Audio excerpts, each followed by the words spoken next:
Et puis un beau jour, c'est son anniversaire, Alexandre. Et Néhémie est là.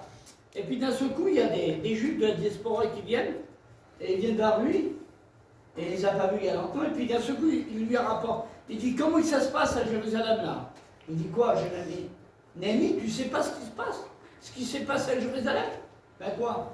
Ben Jérusalem, il y a des va-et-vient, les portes sont renversées, sont brûlées, et ainsi de suite, et ainsi de suite. On fait silence.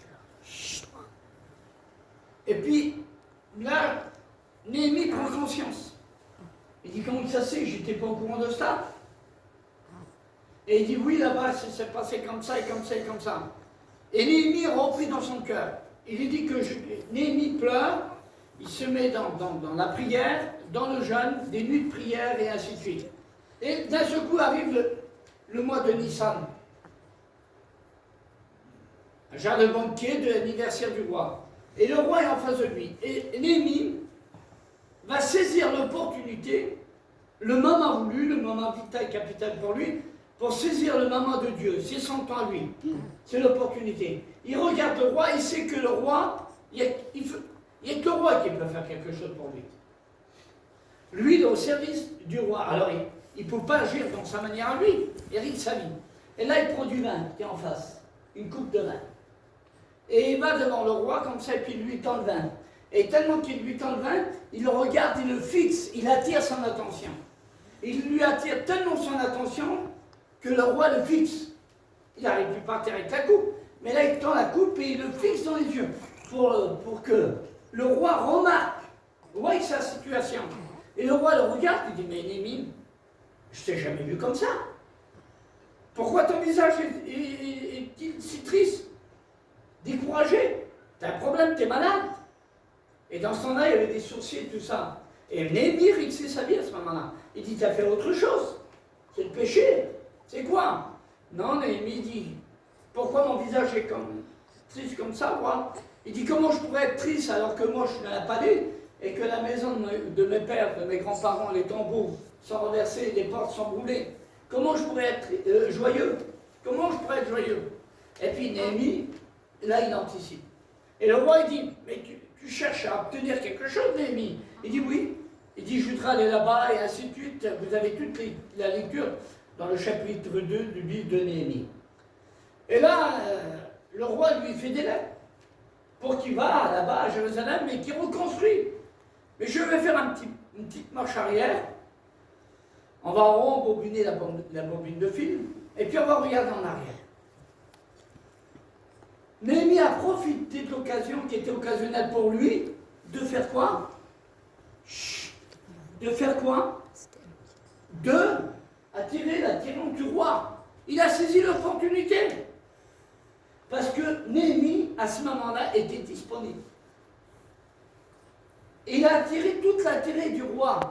Et parfois, il faut attirer l'intérêt de Dieu.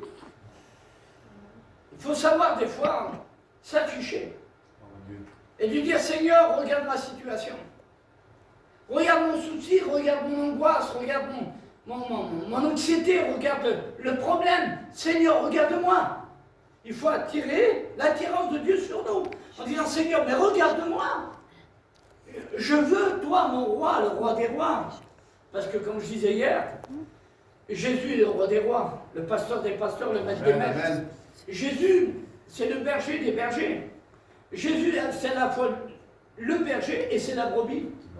Jésus, c'est le rocher et c'est l'eau qui sort du rocher. Jésus, c'est le pain de vie, mais c'est le boulanger. Jésus aussi, c'est quoi? C'est la source, on l'a dit, et c'est le rocher. C'est quoi encore? Jésus, c'est le poisson et c'est le poissonnier. On dit Amen à ce temps. C'est ça, Jésus. Et des fois, il faut attirer. Et puis, Néhémie, il est disponible. Et le fait qu'il est disponible, il adhère à s'afficher. Il sait qu'il peut le faire. Le peu qu'il a en lui, il met au service de Dieu. C'est ce qu'il faut faire par quoi? Il attire son attention. Roi, regarde ma tristesse, il fait son visage triste. Et devant Dieu, des fois, il ne faut pas paraître. Il faut mettre tout sur la table. Dire, Seigneur, regarde mon problème, mon souci, mon angoisse. Regarde mes penchants, mes pensées, sur quoi je suis attiré, sur quoi je suis penché. Et ainsi de suite. Tiens, Seigneur. Tiens, regarde. regarde, voilà ma vie, Seigneur. Elle est là. Regarde. Et Néhémie, c'est ce qu'il va faire. Il ne va pas chercher des tours, il va aller droit au but. Et c'est ça avec Dieu. Voyez-vous, vous qui m'écoutez ce matin, là je suis avec mes enfants, et ceux qui vont regarder ce petit commentaire, là, cette petite vidéo, on va dire comme ça, eh bien, il y a des situations, des fois on doit attirer l'intérêt de Dieu sur nous. Dernièrement, il est passé quoi? Caleb a eu le Covid, ses enfants, et ainsi de suite. Il est branché, il a des tuyaux dans la bouche, et ainsi de suite. C'est vrai que j'ai fait une tournée de droite et de gauche de 1000 km. Et je suis attiré à Menin là-bas, et puis là-bas, je m'ai senti mal. Je m'ai senti mal pendant une période de 10-12 jours. Et puis après, les symptômes, tout faisait de ce que j'avais ce virus. Il n'y avait pas autre chose, c'était inévitable. Je l'avais. Je devais l'avoir, je ne sais pas. Peut-être que il y a des choses que je ne sais pas maintenant, je ferai plus tard. Et puis suite à ça, ce qu'on a fait avec mes gens, on a rentré à Montargis, à la maison des filles. Et là, on a bien voulu avec ma famille aller voir, on n'est pas des fanatiques, on n'est pas des mystiques, non. On a fait le test dans le nez, les enfants, tout le monde, et puis moi j'ai été prié en face là. Et puis j'ai demandé à Dieu, j'ai dit Seigneur, tu changes les temps et les circonstances. Fais en sorte, Seigneur, que ma foi ne soit pas touchée. Et le verdict est tombé, quelques de mes enfants, ils m'ont eu bénin, d'autres ils n'ont pas eu. Et puis moi, ça a tombé positif, monsieur Théon David. Et suite à cela, bon, j'étais attristé. Et ma foi n'a pris un coup. Le serviteur de Dieu, l'homme est faillible. Il est humain, il n'est pas divin. Il est terrestre, il n'est pas céleste. Hein. Et puis Paul disait, c'est quand je suis faible que je suis fort. Et le Seigneur dit, Paul, c'est en travers ta faiblesse qu'il s'accomplit ma force. Suite à ça, j'ai dit, Seigneur, j'ai demandé une prière. Et j'ai dit que tu changes les temps et les circonstances. Et là, il y a quelques jours de cela, j'ai pris une crise la nuit. Bon, le SAMU, une nuit, tout ça, bon, beaucoup plus court, mais j'en étais là. Mais puis, j'étais à l'hôpital, j'avais des douleurs atroces dans l'estomac, et je manquais de respiration, ici devant, là. Et j'ai un stent au cœur, je fais de l'hypertension.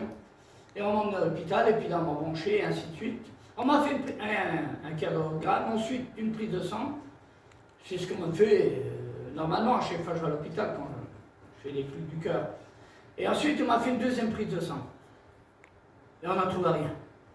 Et à la deuxième prise de sang, le médecin il nous trouvait, il a dit, monsieur, on va vous faire une troisième prise de sang. J'ai dit, non, monsieur, arrêtez, vous avez 3 prises de sang. Et en plus, je suis fatigué, j'ai le Covid.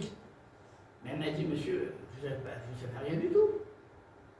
J'ai dit, monsieur, arrêtez. J'ai dit, alors, monsieur, les résultats par texto, et j'ai bien le Covid, ça a été notifié comme ça, monsieur Théon David est atteint du Covid, positif, ainsi de suite.